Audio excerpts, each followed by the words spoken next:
નમસ્તે વિદ્યાર્થી મિત્રો, આજે આપણે ધોરણ 7 વિજ્ઞાન વિષયમાં પાઠ 7 હવામાન, આબોહવા અને આબોહવાની સાથે પ્રાણીઓનું અનુકૂલન એના વિશે અભ્યાસ કરીએ.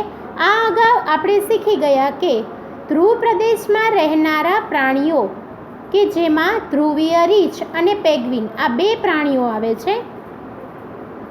ધ્રુવીય રીંછ એ ધ્રુવ પ્રદેશમાં પોતાના શરીર સાથે કેવું અનુકૂલન સાધી અને ઠંડીમાં રહે છે એ આપણે શીખી ગયા.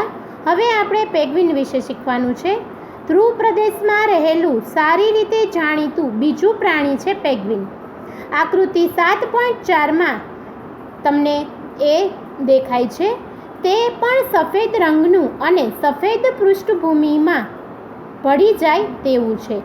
તેના શરીર પર પણ જાડી ચામડી અને ખૂબ જ ચરબી આવેલી હોય છે, જે તેને ઠંડીમાં રક્ષણ પૂરું પાડે છે. તમે પેંગ્વિનને એકદમ પાસે ભીડ કરીને ટોળામાં ઊભેલા હોય તેવા ચિત્ર જોયા હશે. આમ કરીને તેઓ તેમના શરીરને ગરમી અને હૂંફાળું રાખે છે.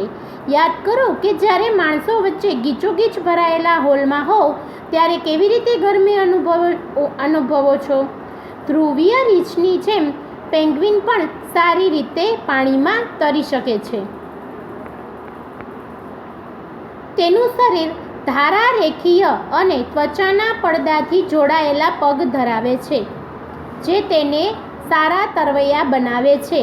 અહીંયા તમને પેંગ્વિનના પગની આકૃતિ આપેલી છે.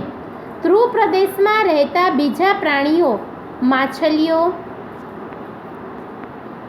કસ્તુરી બળદ, રેડ ડિયર, શિયાળ, સીલ, માછલી, વહેલ અને પક્ષીઓ વગેરે હોય છે. અહીં એ નોંધવું જોઈએ કે જે રીતે માછલી લાંબા સમય સુધી ઠંડા પાણીમાં રહી શકે છે, તે રીતે પક્ષીઓએ જીવન માટે હૂંફ મળવી જરૂરી છે. જ્યારે શિયાળો શરૂ થાય છે ત્યારે તેઓ હૂંફાળા પ્રદેશમાં સામૂહિક સ્થળાંતર એટલે કે એક જગ્યાએથી બીજી જગ્યાએ જાય છે, અને શિયાળો પૂર્ણ થયા બાદ તે પાછા તેના મૂળ સ્થાને પહોંચી જાય છે. તમે કદાચ જાણો છો કે આવા સામૂહિક સ્થળાંતર પામેલા જે પક્ષીઓનું આશ્રય સ્થાન એમાંથી એક સ્થાન છે આપણું ભારત. તમે કદાચ જોયું હશે કે સાંભળ્યું હશે કે સાઇબેરિયન ક્રેન જે સાઇબેરિયાથી આવીને રાજસ્થાનના ભરતપુર અને હરિયાણાના સુલતાનપુરમાં સ્થળાંતર કરીને આવે છે.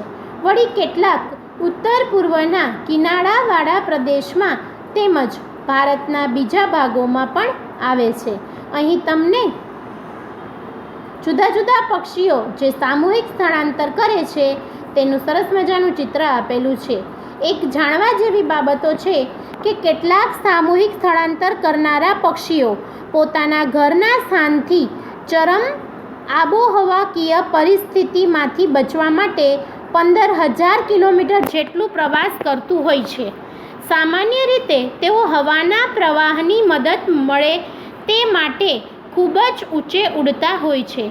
વળી ઉપરના સ્તરની ઠંડી પરિસ્થિતિઓ તેમજ ઉડ્ડયન દરમિયાન તેમના સ્નાયુઓ વડે ઉદ્ભવતી ઉષ્માને વિખેરવા મદદરૂપ થાય છે.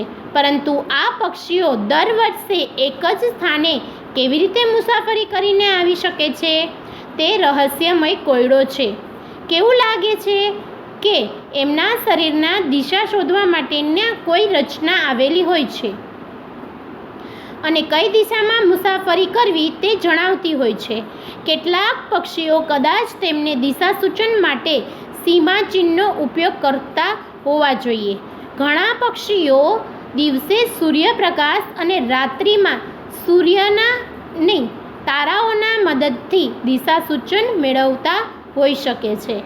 એવી કેટલીક ઘટનાઓ છે કે જે દર્શાવે છે કે પક્ષીઓ દિશા શોધવા માટે પૃથ્વીના ચુંબકીય ક્ષેત્રનો ઉપયોગ કરતા હોય છે.